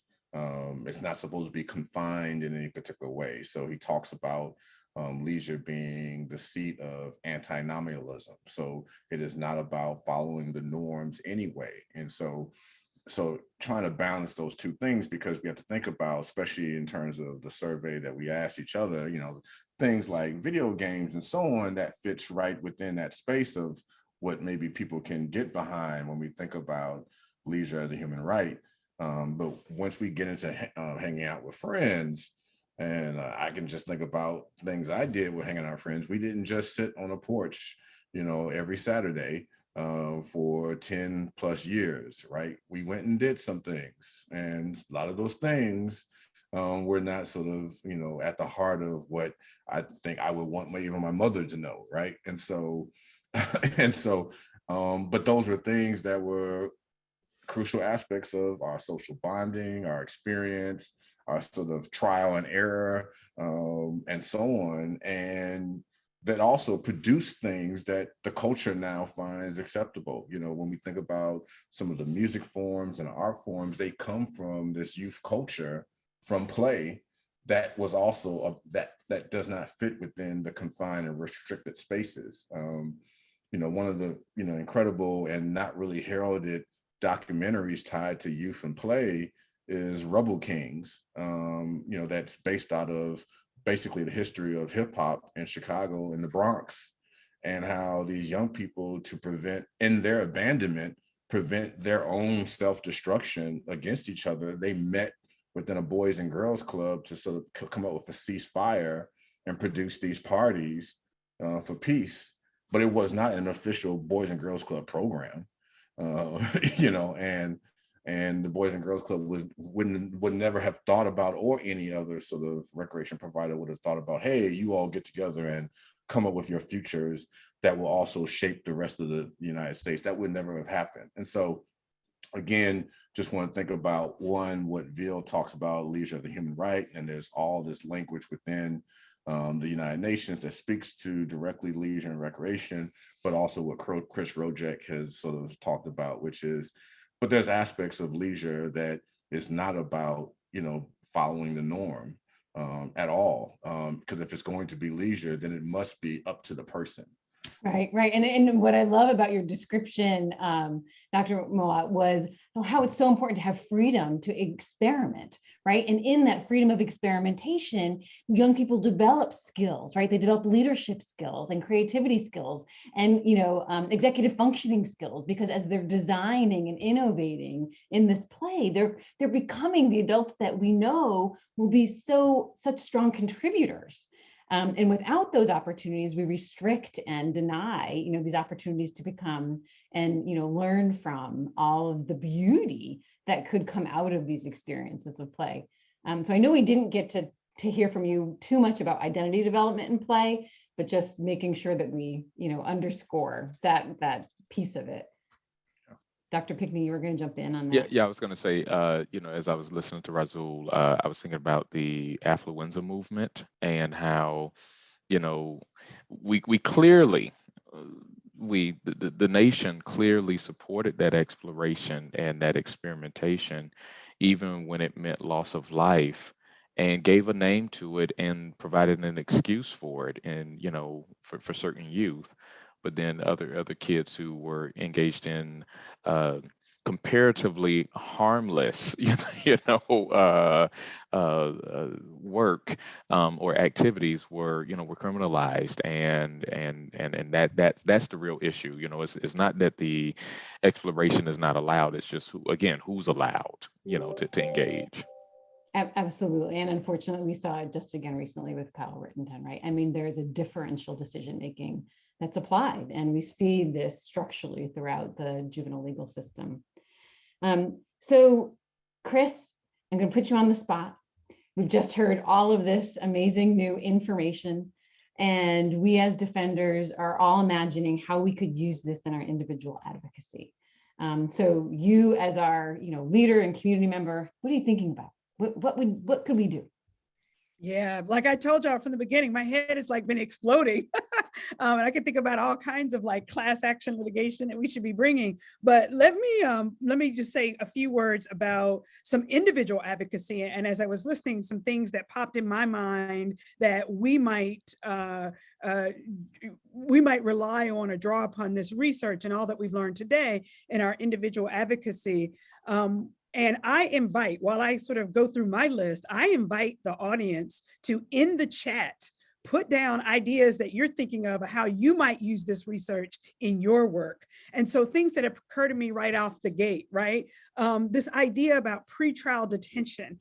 Can we use this research to argue that it is detrimental and harmful to detain children and deprive them of play and recreation, right? And then we talk about like all of these detention facilities want to say, oh, we have outdoor time, what, an hour, or we have recreation time, and that recreation time is what, in a concrete square space with no equipment, no anything, no autonomy that we've heard so much about, no leisure, no creativity, all of that. And so maybe using that research there.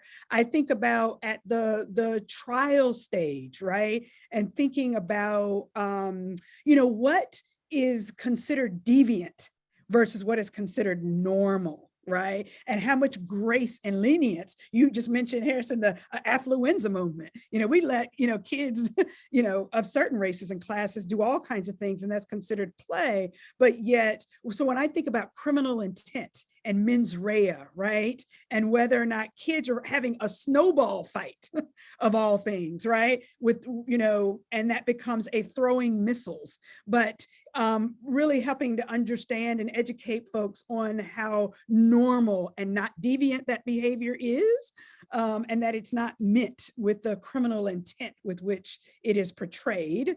I think about, maybe a motion to dismiss in the interest of justice, and not every state, or city has that provision, but can we construct something that advocates, whether it's in negotiation with prosecutors, can we advocate and argue that, like, the playing of, playing of, again, snowball fights, whatever, the war games, even though you all didn't vote for war games as what you all did as kids, but all of these things are just childlike play, and they're absolutely essential to the health and the well-being, and equity, right? And I really want to keep that at the forefront, race equity.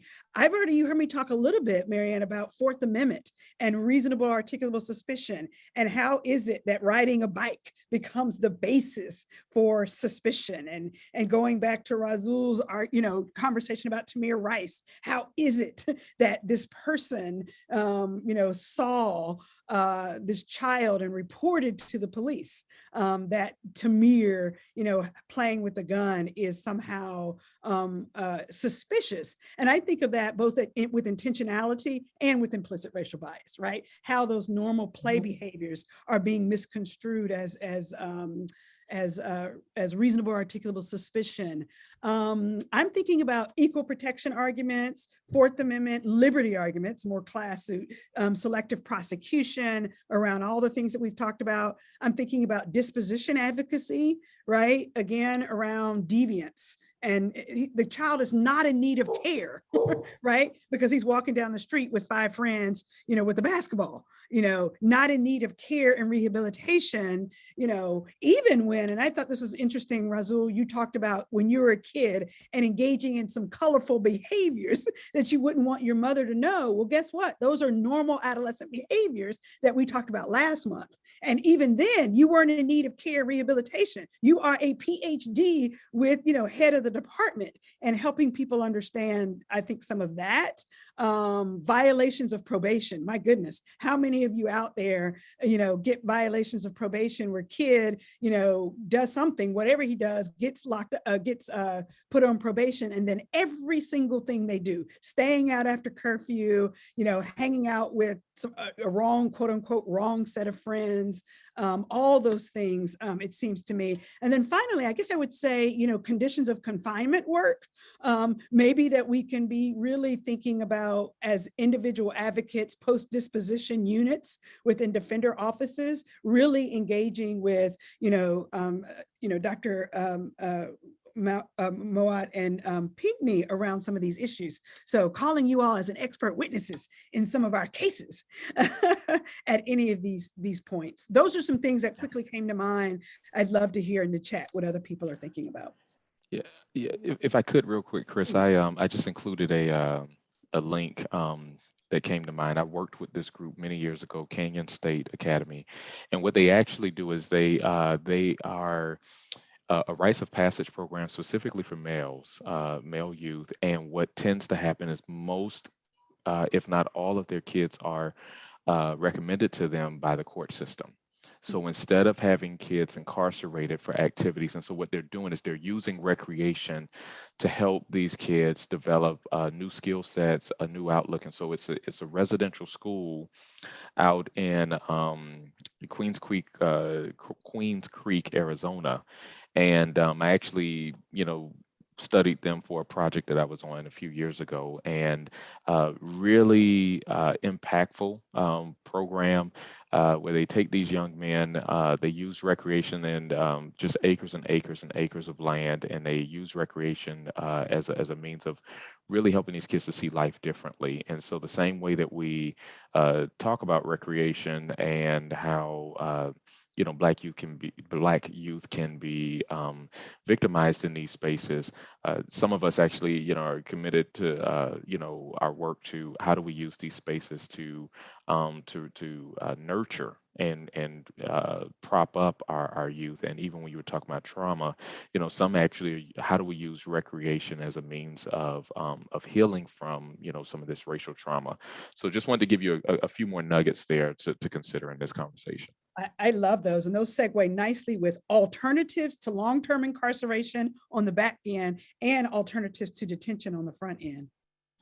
I know Razul had something to add. Yeah, and while we're also thinking about or being cautious, concerned about the criminalization of play, I think we also should be cautious about, and it's not really a term, a concept, but I'm still going to make it a term, for the sake of this sort of conversation, is the carceralization of play. And so we know that there are people who have the position of recreation therapists in prison and juvenile detention centers, right? And so, so on one hand, too, that's also something to be cautious of, is that, we'll still arrest you, but we've now improved the carceral experience with improve recreation, right? And so getting at the heart of recreation isn't the provision of basketball or whatever else, it's the recreation of yourself, right? That's why the term is there, right? We go to a museum, we have these experiences with each other. Why? To recreate ourselves, because to be at home alone, we'll be in one condition. So we go and do an activity to improve the condition. Otherwise, it's pointless then to engage in the activity. That's the whole idea or point of recreation, right? And so, so if we just reduce recreation just to the activities, we can see how carceral systems can become more sophisticated in the provision of more TV time. And we'll have, everybody can have, Game Boy in their cell, right? Or whatever else. But it doesn't sort of eliminate the fact that they shouldn't have been locked up in the first place. Right. And that we're denying their freedom. I'm so glad you pointed that. So this piece, Dr. Pickney, about having this program that's effective, the piece that broke my heart was that it was inside the court system, right? So we don't want children in the court system. And I love this piece, Dr. Mowatt, about just, really emphasizing the critical importance of the freedom of choice and expression. And I will forever, I hope, remember this definition of recreation, of recreation, of us really thinking about that as an opportunity to recreate ourselves. And as we as advocates can bring that to the court and talk about the denial of those opportunities and the impact of that. So we did get a number of questions. I want to actually stick on this point, and one we got from Gabrielle Celeste in the chat was, what's the impact of denying the freedom for recreation to young people? And can we use that in our defenses of youth, that how we've restricted play and surveilled play of children of color, especially Black and Brown youth, has impacted who they are and the choices they make, number one. But two, as we think about that impact, can we use it in our defense?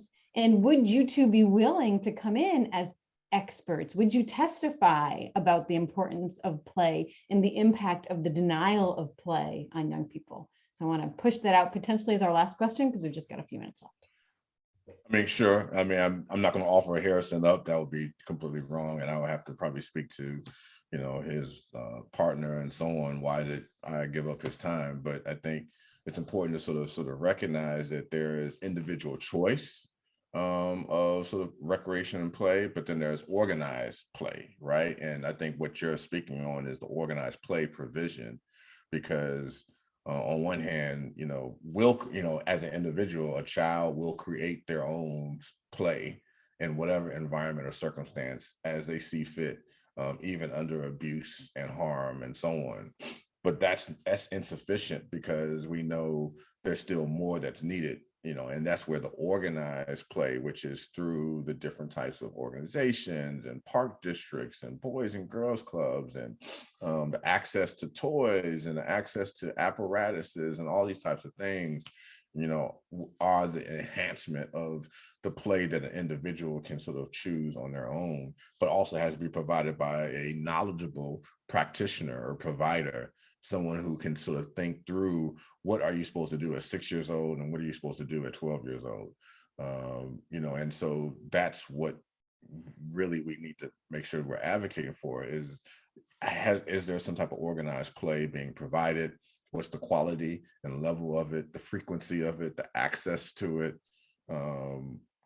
Is it also sustainable? Because we also see in certain situations in which if a child lives in a neighborhood from 4 to 18, the provision of experiences might not be there throughout their entire time. Whereas in other neighborhoods, they can always rely on the same swimming pool, the same community center, the same instructor, right? Throughout the entire time. Yeah. And so I would also return us back to a statement that Razul made, earlier in this talk about the how tax dollars are being distributed across, a municipality, right?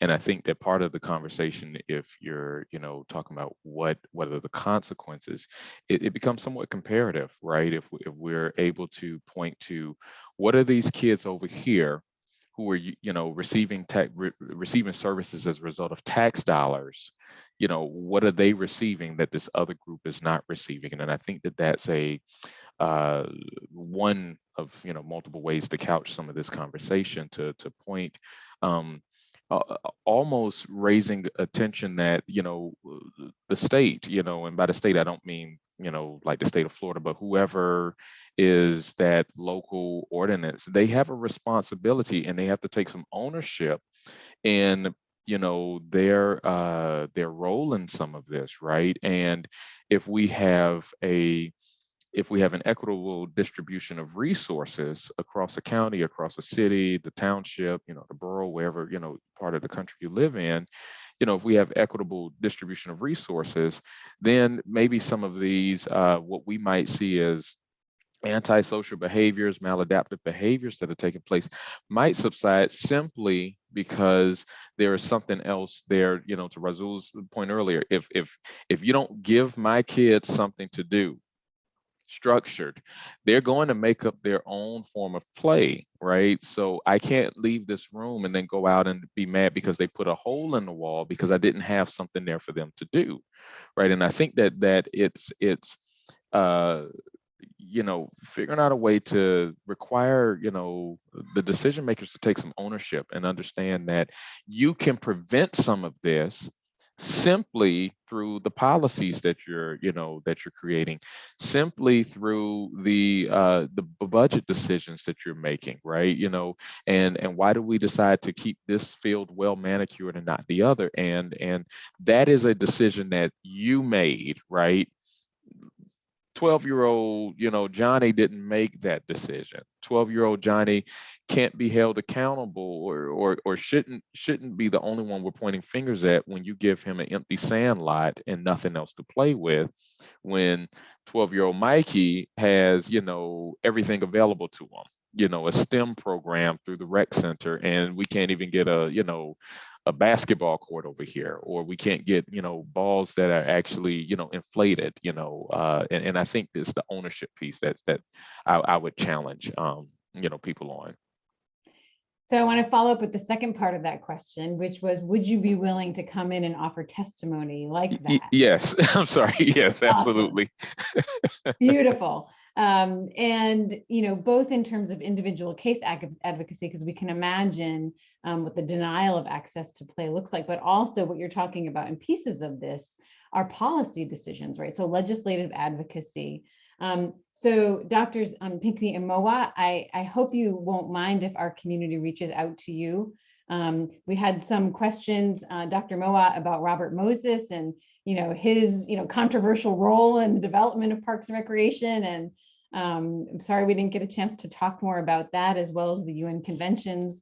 And so I think we might be asking you to come back, because we clearly just began this conversation, and we are all so excited about the possibilities of partnering with you in this expertise and sharing with decision makers the critical importance of opportunities and freedom to play for our young people across the nation who are being criminalized for play. So I hope everyone will join me in a giant virtual round of applause and thank our guests, as well as Dr. Henning, for joining us. I just gave you a doctor. And I hope you will sign up for our next chapter 3 on April 25th, which is Decriminalizing Fashion and Culture for Youth of Color. The link will be out shortly. We're so excited to have all of you engage in this with us. And please, please, please reach out with additional questions and let us know how you're using this content to defend young people in your work across the country, both in individual cases and in systemic advocacy. Thank you to all of you for all you do. On behalf of the Galt Center and the Georgetown Juvenile Justice Clinic and Initiative, thank you to all of you for being with us today. Take care, everybody.